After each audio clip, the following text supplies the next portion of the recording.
You're listening to the Cyberwire Network, powered by N2K.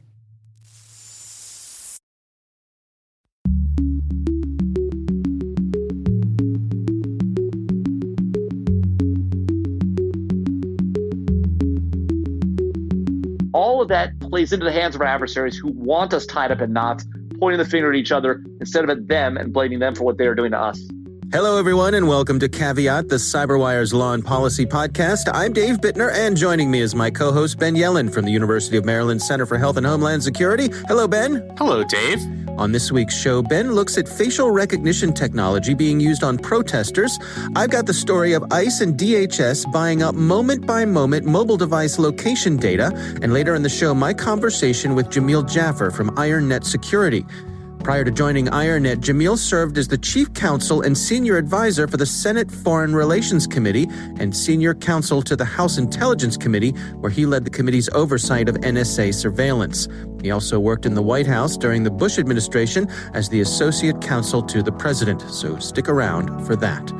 While this show covers legal topics and Ben is a lawyer, the views expressed do not constitute legal advice. For official legal advice on any of the topics we cover, please contact your attorney. This episode is brought to you by Palo Alto Networks, the leader in cybersecurity. As AI-driven attacks increase, organizations can't afford to have network security that's stuck in the past. Discover how Palo Alto Networks can help you predict what's coming and proactively secure against it with a zero-trust, AI-powered network security platform built to secure whatever, whenever, wherever. To learn more, visit paloaltonetworks.com/network security platform.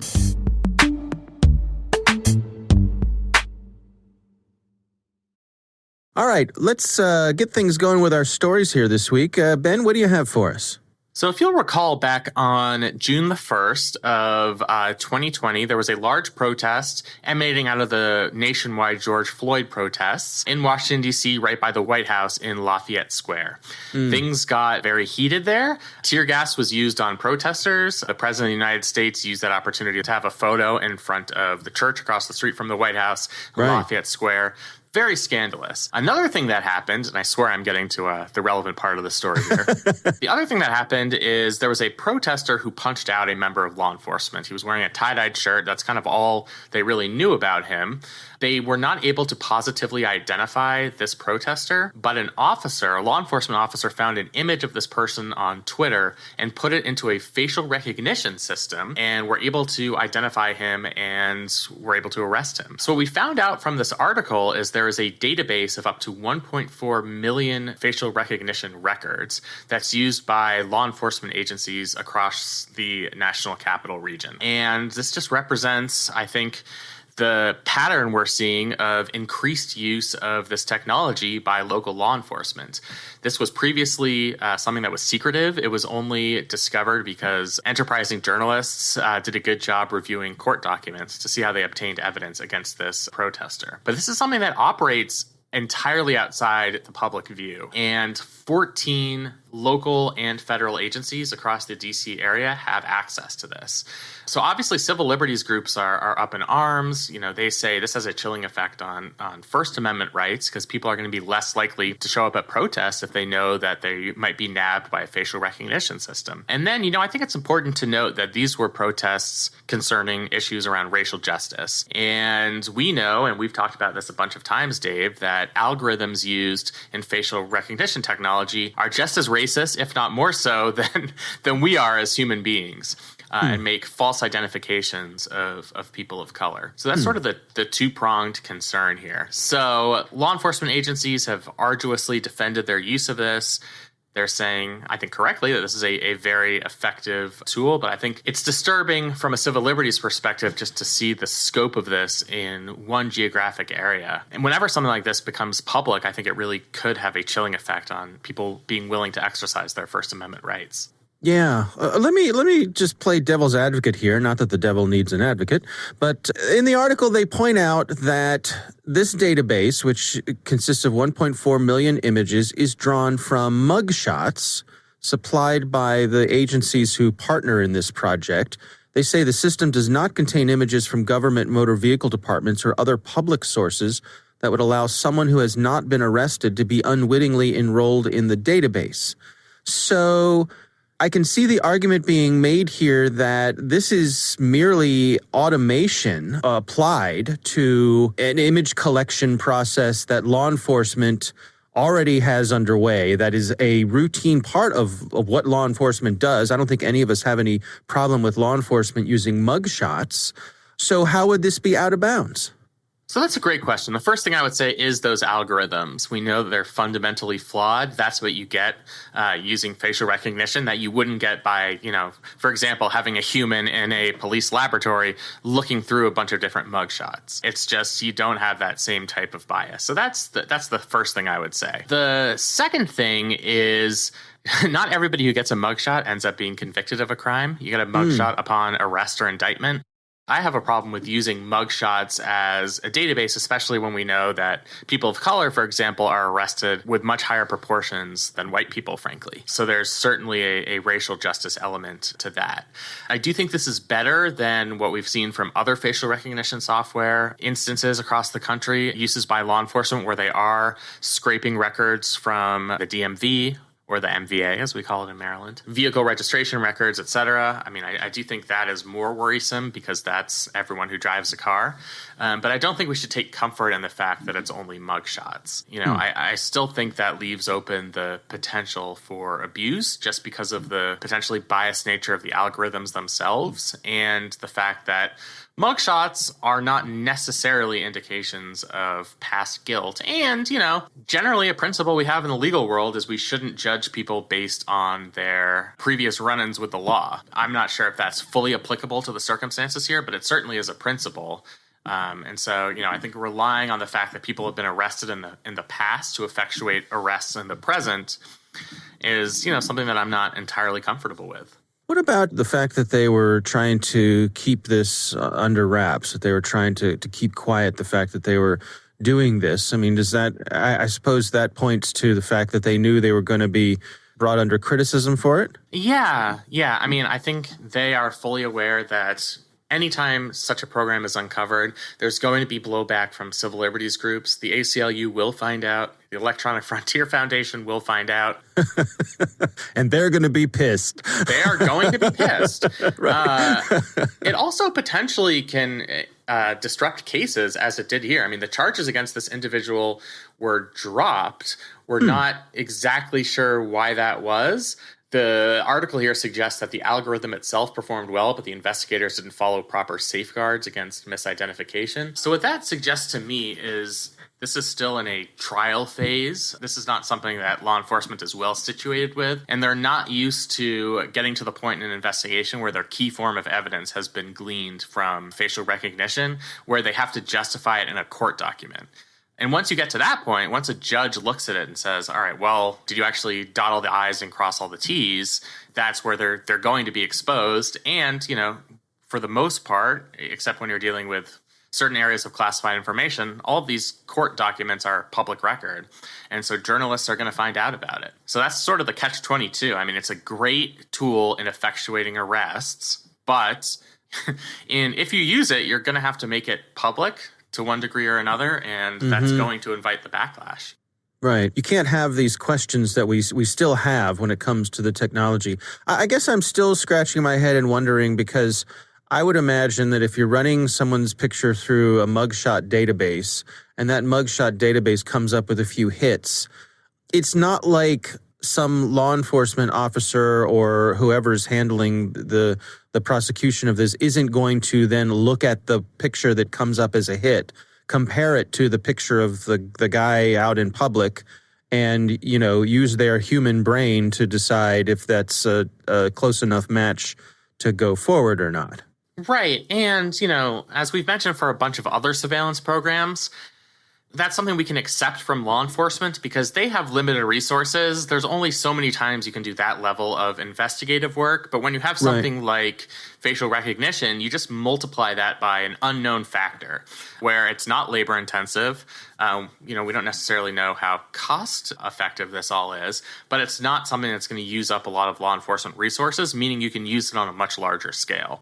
Right. And that's true for everything. I mean, I think we're willing to tolerate police following cars on public roads, but we're not willing to tolerate mass cell site location information just because of the scale. Yeah. Kind of throws the system out of equilibrium in a way. Absolutely. And that is literally the what some legal scholars have called this theory, the equilibrium adjustment theory, that if technology changes in a way that makes life easier for law enforcement, easier for them to effectuate arrests, then the law should have to change to compensate for that and should be more protective of individual rights and vice versa. So, as individuals gain advanced technological tools, end-to-end encryption, the law should reach equilibrium and allow law enforcement to have the same powers that they did prior to that technology being introduced. Mm-hmm. All right. Well, the article is from the Washington Post. We'll have a link to it in the show notes. My story this week comes from the folks over at BuzzFeed, and it's titled DHS Authorities Are Buying Moment-by-Moment Geolocation Cell Phone Data to Track People. I would say this is sort of additional information on something that we've talked about before. The folks at the Department of Homeland Security and ICE have been buying up, this is according to a memo that the folks at BuzzFeed were able to obtain, a leaked memo. The second most famous memo that BuzzFeed has been able to obtain. So BuzzFeed was able to get this memo that shows that ICE is contracting with a data broker who gathers up location data on people's mobile devices, their cell phones, and they're buying up this very finely grained information that can track people from moment to moment. And they're able to do this because they're working with a private organization, and they're working with information that this private organization has accumulated publicly, legally, through the use of people giving their permission on their mobile devices to share this information, which you and I have talked about many times when you click on the EULA. There's those EULAs that we all spend all that time reading. Just read 40 pages this morning myself. So Yeah. That's where they're getting the information. And because of that, they basically don't have to get a warrant for the information. Now, the organizations, ICE and the organizations who gather this data will say that, and they do say that this information has been anonymized. It doesn't provide the identification of an individual user. But again, you and I know, we've discussed that if a particular mobile device spends the hours between midnight and 6 a.m. at a particular location, we have a pretty good idea what the situation is in that context. Right. And then between 9 and 5, it goes to another location and spends most of its time there. Not too hard to cross-reference who lives here and works here. That's probably who this person is. Although, as we've also said, easier in the COVID era when many of us aren't actually going into the office to do work. So, yes, but yes, the general. But it will show my geolocation at my house nearly 24 hours a day. Right. The only point I would make there is that it would be probably more difficult, for example, to differentiate you from your wife. Yes, exactly. Who would be going to a different work location. So if that was important, that could be a difference. But yeah. So the whole thing about anonymizing the data, I think that's it doesn't really hold any water. It's so easy to de-anonymize this data. It's not hard to do at all. Yes. The DHS folks say that they're aware of potential legal vulnerabilities under the Fourth Amendment. In this memo, they state that there are ways for Customs and Border Patrol and ICE to minimize the risk of constitutional violations. They point out that they could limit their searches to defined periods, require supervisors to sign off on lengthy searches, only use the data when more traditional techniques fail, and limit the tracking of one device when there is individualized suspicion or relevance to a law enforcement investigation. Ben, your take on this? Oh, do I have takes? So first thing I'll say is, in terms of the constitutional standard, there might be a relaxed standard for warrantless searches when we're dealing with actual customs and border protection i.e. checking people when they cross the border. That's a well-recognized exception. The problem here is that the technology being used is not necessarily limited to border crossings. It's being used by DHS broadly to address a number of threats. That's not an interest that's been recognized for a potential warrant exception. Going back to the 1970s, you don't get a warrant exception for protecting domestic security, for example. So that's one element of it. The other element is because we've had this Carpenter case, we know that real-time cell site location information tracking of a person for a prolonged period is unconstitutional in the absence of a warrant. I think there are enough protections in place here based on the information you shared to indicate that that's not happening, that they are taking enough minimization efforts so that they're not monitoring individuals on an ongoing 7-day basis, the type of monitoring that would invoke constitutional protections. So I think they can do this in a way that complies with Fourth Amendment jurisprudence, just because if they're using minimization procedures, it's less likely that a court would hold this to be an unreasonable search. But stepping back from the legal perspective, looking at it from a real world view, this is something that's certainly disturbing. That it's a power that two very powerful agencies who've certainly not been immune to taking controversial actions in the past potentially have access to real-time geolocation of not just people at border crossings, but potentially all across the country. So, whatever your view on the legal issues are, I think we can stop and pause and express some concern about that. So what would be a potential way to put a stop to this? How could, is this the kind of thing, where the ACLU, folks like that are going to push back? So a couple ways you could stop this. The first is potentially a change in administration. We'll see what happens there as we're recording. The election result is still in doubt. This is an internal administration policy, so it could always be reversed if there is a change in administrations.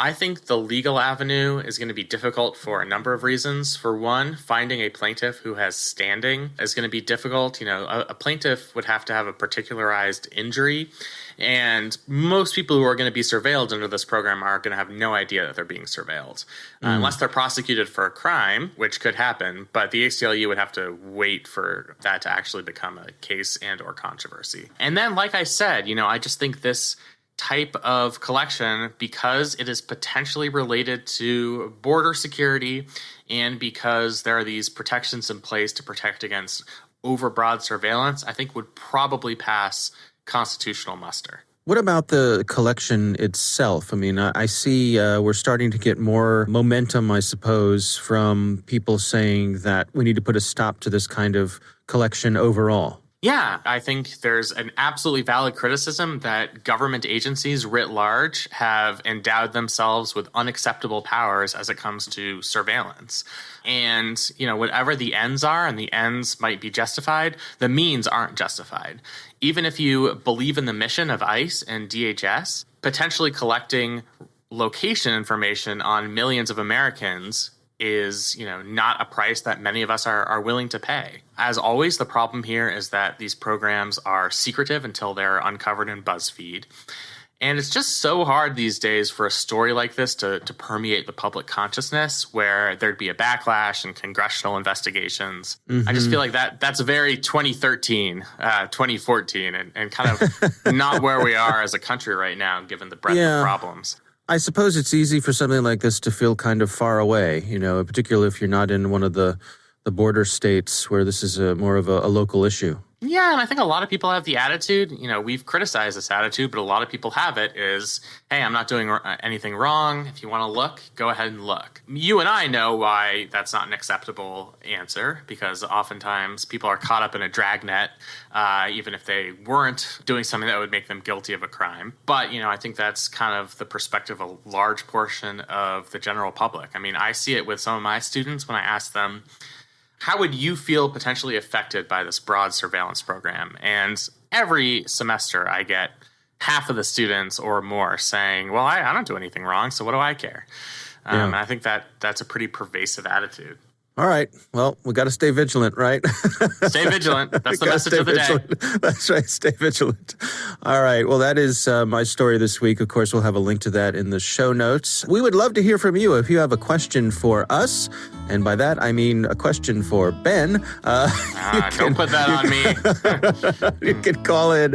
I'll offer opinions. Ben will offer expertise. You can call in. The number is 410-618-3720. That's 410-618-3720. You can also email us. It's caveat@thecyberwire.com.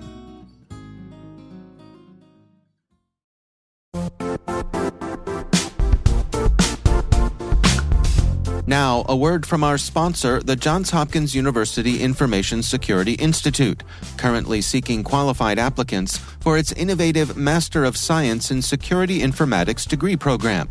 Study alongside world-class interdisciplinary experts and gain unparalleled educational, research, and professional experience in information security and assurance.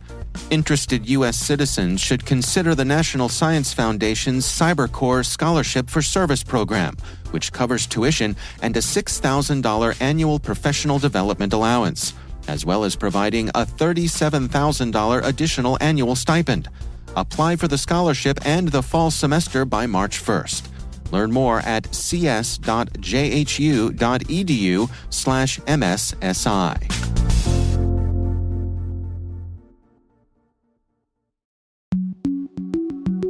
Ben, I recently had the pleasure of speaking with Jamil Jaffer. He's from a company called IronNet Security. But before IronNet, he was the chief counsel and senior advisor for the Senate Foreign Relations Committee and the senior counsel to the House Intelligence Committee, your old job, where he led the where he led the committee's oversight of NSA surveillance. And he also worked in the White House during the Bush administration as the associate counsel to the president. Interesting conversation here. Here's my talk with Jamil Jaffer. As you and I record this, we are weeks away from the upcoming U.S. presidential election. Can we start off by just sort of taking stock? Where do you think we find ourselves? Well, look, obviously, we're in a very tough situation. The election is going to be conducted in a manner different than any other election ever in the context of a global pandemic. A lot of people will be voting early, voting from home, by mail-in ballot, more than probably ever before. A number of states have teed up sending ballots to all of their registered voters. And of course, this all takes place in the context of a 2016 election that was beset by a significant amount of election interference by a foreign nation state, the Russians, and a sense from the intelligence community and the Department of Homeland Security and others that not only will the Russians interfere and get involved in this year's election, but that the Chinese and perhaps even the Iranians might play a role in this year's upcoming election. So it takes place in a very difficult situation, a very difficult context, and of course, a hotly contested election between former Vice President Joe Biden, current President Donald Trump, and at least one of those candidates, the current president, being very out front about his view that this election will be potentially, as he's put it, rigged. That seems to align with what we're hearing about, I suppose, the Russian playbook, that it is as much about chaos as anything?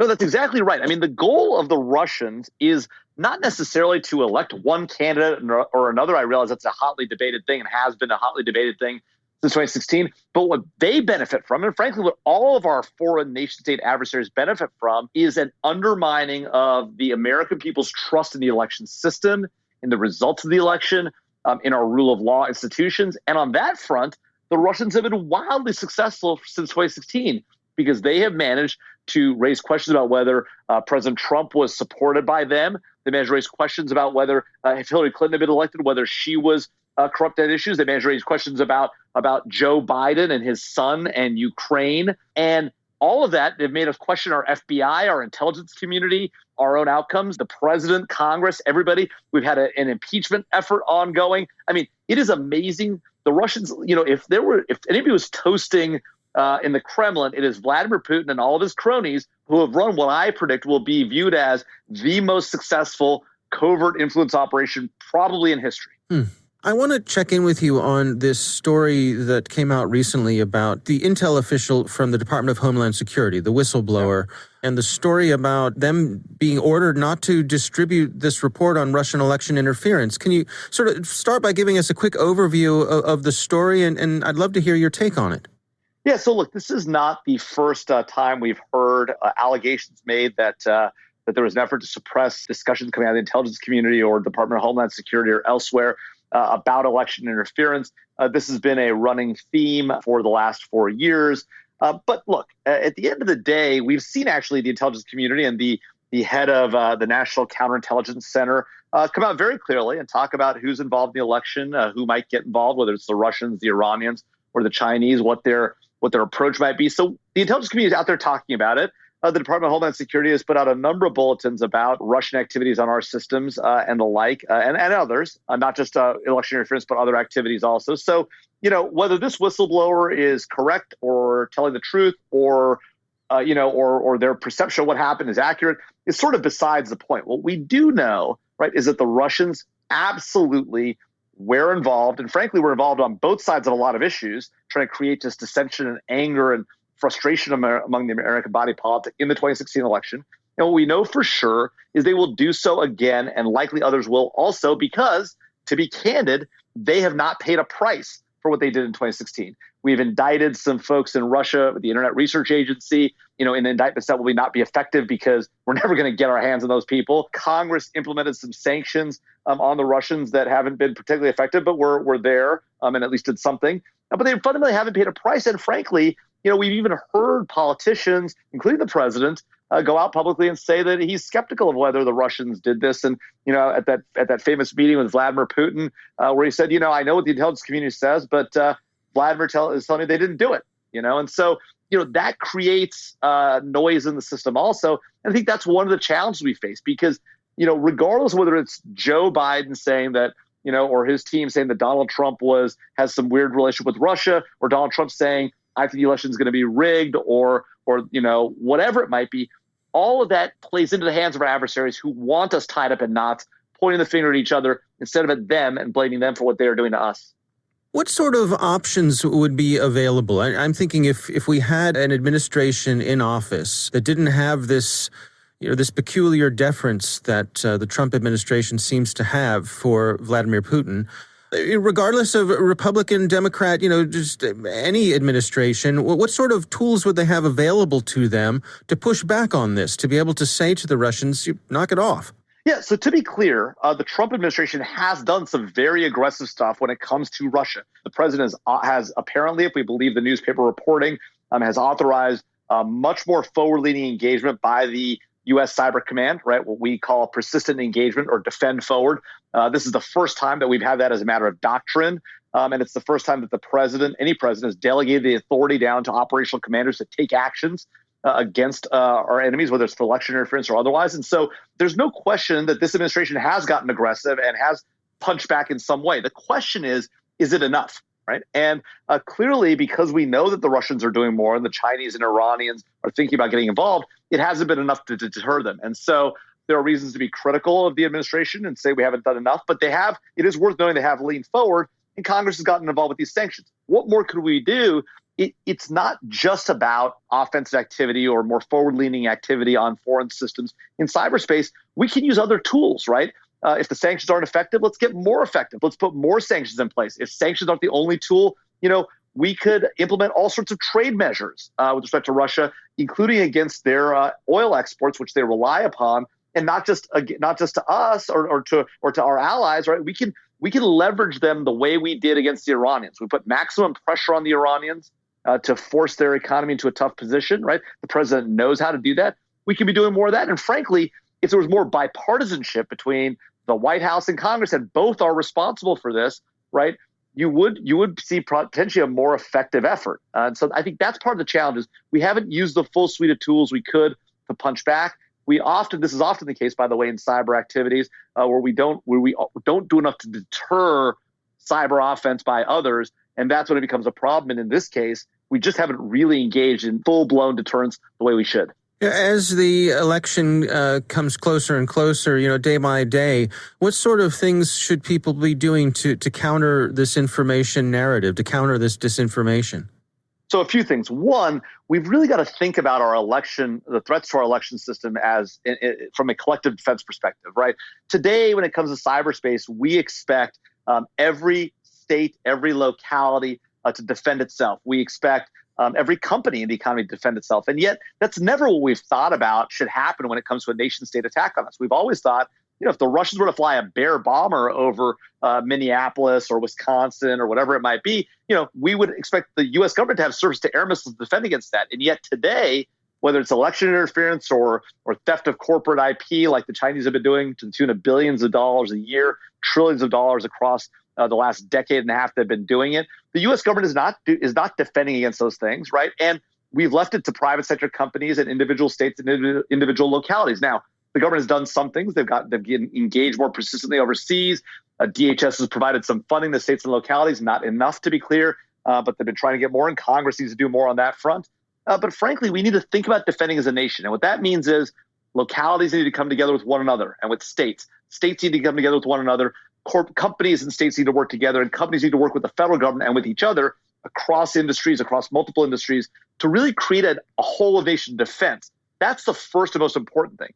And then second, as individual citizens who are hearing all this noise and all this discussion about election interference and the like, we have to be critical consumers of information. We have to recognize that it is in the benefit of the Russians, the Chinese, and the Iranians to take very real debates in American society about who the president should be, about whether, and what a problem the killing of George Floyd was, and recognize that while these are fair and legitimate debates we should have in this country, they are being gaslighted by foreign nation states like the Russians, like the Chinese, who like nothing more than to see these disagreements in our society. And we've got to reject that. We've got to come together as a nation. We're going to have an election. We should respect the results of that election, whatever they are. And we should move forward as a nation in a bipartisan manner. There's been a real lack of that today, and we need to get on board with that. And that's a problem on the Democrat side. It's on the Republican side. It's a problem with the president. It's a problem with Congress. We all need to come together as a nation. Do you suspect that the aftermath of this is going to be long-lasting? Is it going to take a long time to build back the trust of voters? Look, I do worry that that's going to be a challenge. But the American voter and the American citizen is very resilient, right? One of the things that's so amazing about our country is the way that we can pivot and turn on a dime and innovate and change things and move forward, regardless of what's happened to us in the past, regardless of how tough times might be economically, or if there's an attack, whether a cyber attack or a terrorist attack or otherwise. That's really been the hallmark of America. It's been in our toughest times that we've come together as a nation and have accelerated and succeeded beyond the wildest expectations of anybody in times of challenges. You look at what happened after the 1919 Spanish flu. You see what happened after World War I, World War II. America saw tremendous rates of growth and success. And I think the same is true, whether it's election interference or this pandemic. We have an opportunity to innovate and move rapidly. That is what makes this country great, and that's what we should focus on. But to do that, we have to come together as a nation, put aside all this other stuff, recognize that a lot of what's happening in our country today is being stoked by foreign nation states, and push forward. And so the key to that in terms of cyber will be collective defense, and the key to that politically will be coming together in a bipartisan manner across the aisle, reaching out and really getting the job of the American people and the work of the American people done. Wow, you actually sound optimistic. Look, I am. I'm optimistic because as Americans, this is what we do. We take tough times and we make a success out of them. That is what is great about this country. It is what has made us the most successful nation in the history of the world. It's made us the most successful economy in the history of the world. And we forget that at our peril. We look around too often as Americans and we say, boy, man, things are so much better over there, or they've got better health care, or they've got better this or better that. Let's be candid. We are the world's greatest nation. We should take responsibility for that and action that. And we have to recognize that we have not been our best selves in the last, 4 or 5, 6 years. We need to be better. And now's the opportunity to do that.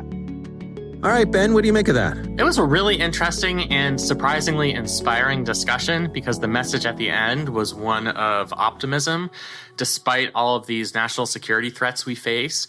Mm-hmm. I will note, we're recording this the day after the election, and a lot of my absolute, we still don't know what's going to happen, but a lot of my absolute worst fears that were invoked in this interview have not come to pass. And, I think that's a credit to us and maybe to the sustainability of our system. So that's kind of the positive message I took from this interview, that in the face of Russian disinformation and doubts about election security, dereliction of duty in confronting the Russian threat, we're still standing. And I think there's something to be said about that. We still had an election where there's, the highest level of turnout that we've seen since 1900. We've exercised our right to vote. There weren't any large-scale problems with our voting systems. So he didn't know this when the interview took place, but I think he might be reflecting some optimism that we have now. Yeah. Yeah, it's interesting to me, again, talking about the election that, we had briefs throughout the day at the Cyberwire with some of the people from Homeland Security and, the folks who are protecting the election systems. And they said it was just like any other day. They weren't seeing, like, as you say, the things that they feared, they weren't seeing, but they also felt like the hard work they had done ahead of time had gone a long way to, making our adversaries aware that best to stand down on a day like this. Yeah, and I can't emphasize enough, they're just an incredible class of people out there who've spent years protecting against these types of threats. They're unheralded, they're career employees of federal agencies or, state election offices. They're CISOs in local government agencies. But they are, in a situation like this, we need them, and they're heroes. Yeah, absolutely. All right. Well, again, my thanks to Jamil Jaffer for joining us. Really interesting conversation, and we appreciate him taking the time. And now, a word from our sponsor, SpyCloud, the cybercrime analytics leader. SpyCloud disrupts cybercrime by telling you what criminals know about your business and your customers, so you can take action to prevent ransomware, session hijacking, account takeover, and online fraud. SpyCloud constantly recaptures and analyzes new data from the criminal underground, including credentials, session cookies, and PII siphoned from malware-infected devices. With knowledge of the specific exposed data criminals have in hand from InfoStealer malware on managed and unmanaged devices, security teams can respond with a more efficient and effective process called post-infection remediation that fits seamlessly into existing incident response frameworks. Get SpyCloud's post-infection remediation guide outlining the 7 steps for preventing a malware infection from becoming a full-blown ransomware incident. Visit spycloud.com/cyberwire. That's spycloud.com/cyberwire. And we thank SpyCloud for sponsoring our show.